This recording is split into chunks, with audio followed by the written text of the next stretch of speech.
It's your boy Easy, UG official. Music so sensual.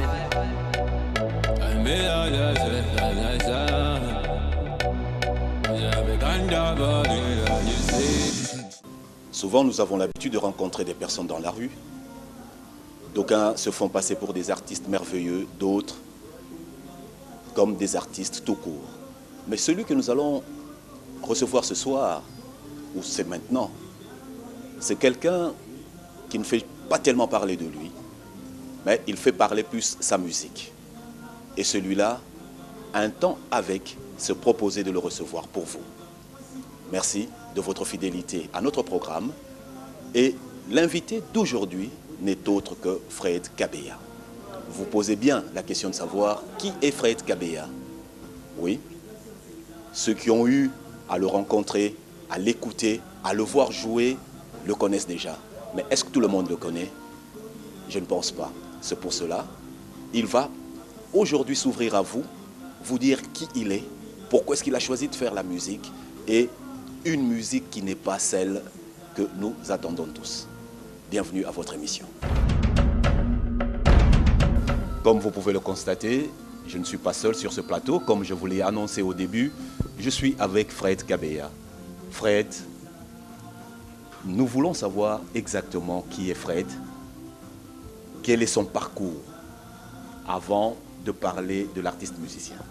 C'est un artiste comme tous les autres artistes, je dirais, mais qui parfois, ou soit il a un parcours un peu différent par rapport aux autres, parce qu'on dit l'homme n'est jamais égal à l'autre. Donc voilà, je suis né dans une famille de cinq si je peux me le permettre, 5. Et puis dans une famille où il n'y a pas de musiciens comme moi, mais dans une famille où il y a les sons des artistes, mais sauf que ces dons-là n'ont pas vraiment jailli par rapport aux autres. Mais moi, je suis le seul musicien dans ma famille à émerger, soit à faire de l'art.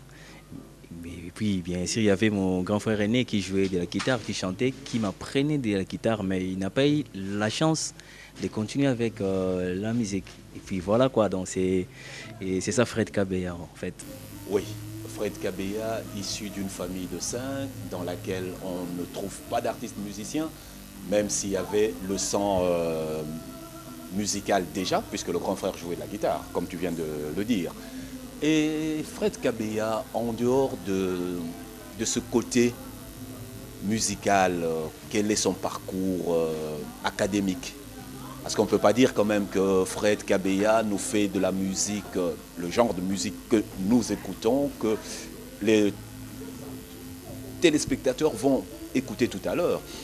Est-ce que c'est un genre musical que Fred Kabeya a appris comme ça dans la rue, sans connaître les notes, ou alors il est passé quelque part, et avant de passer là où il est passé pour apprendre la musique, si jamais il avait apprise, qu'est-ce qu'il a fait comme étude, Fred Kabeya?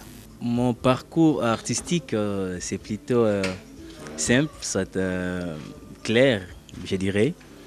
Avant de parler de mes études, tout ça, j'aimerais souligner une chose. Je me rappelle bien quand j'étais en 6e primaire, j'ai fait mon premier groupe en fait. À l'époque, il y avait même avant ça, à l'époque il y avait un Pentagone, donc Wenge qui rayonnait.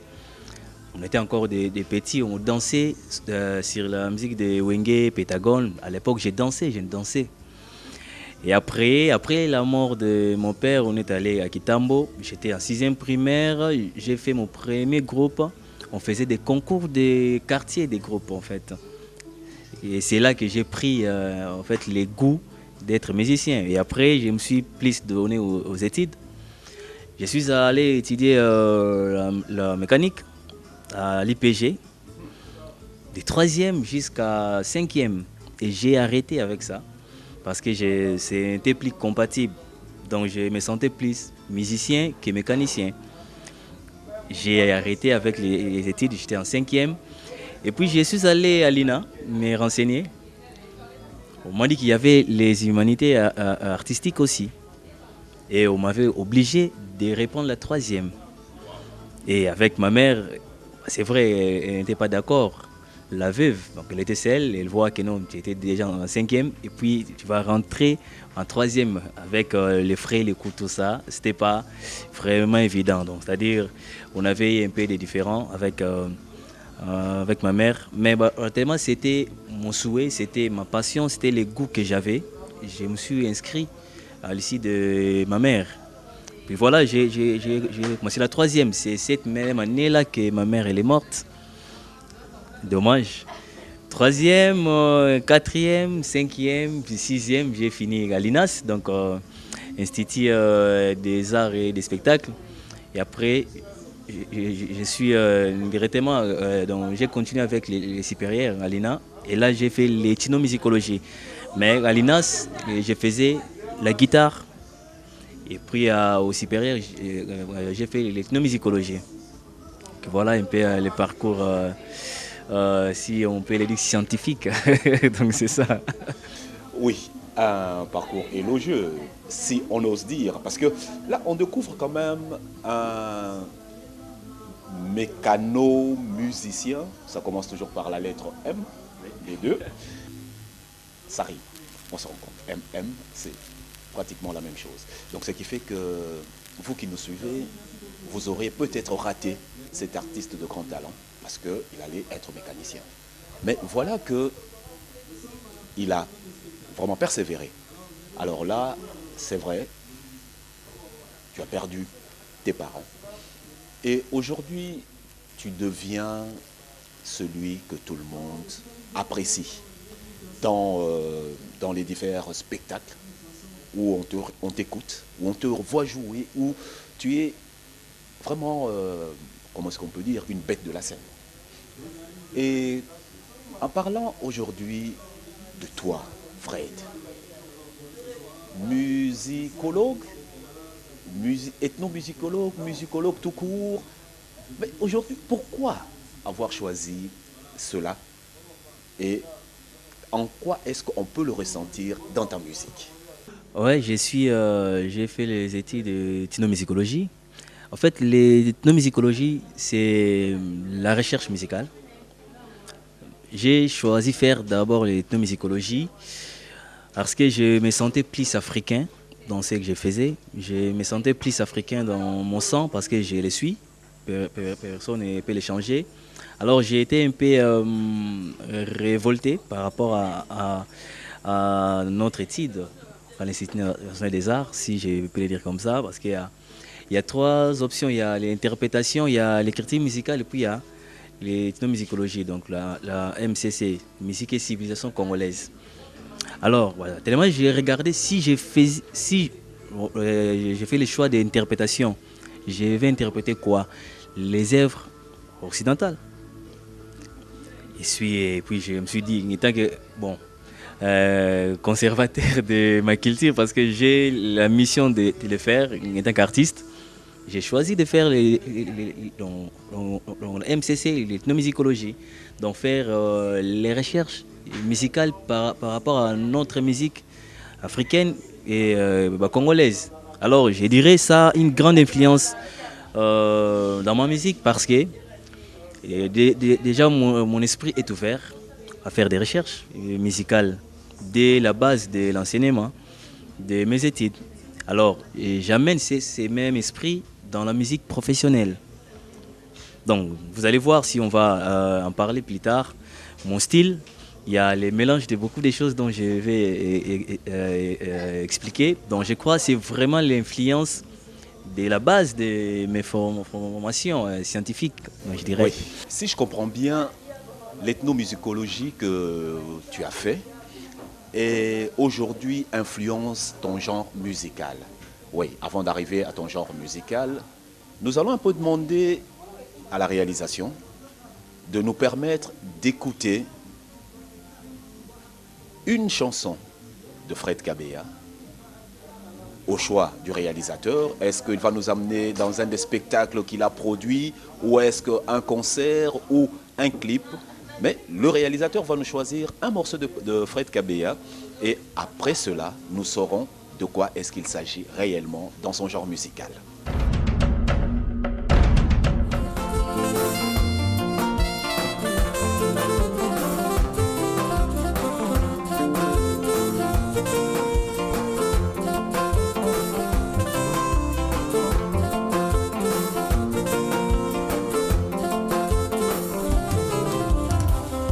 Banganga na tsaki basala kisia bolingo banganga babalukeli ngai banganga na senga ki basala komisia bolingo basenga kinga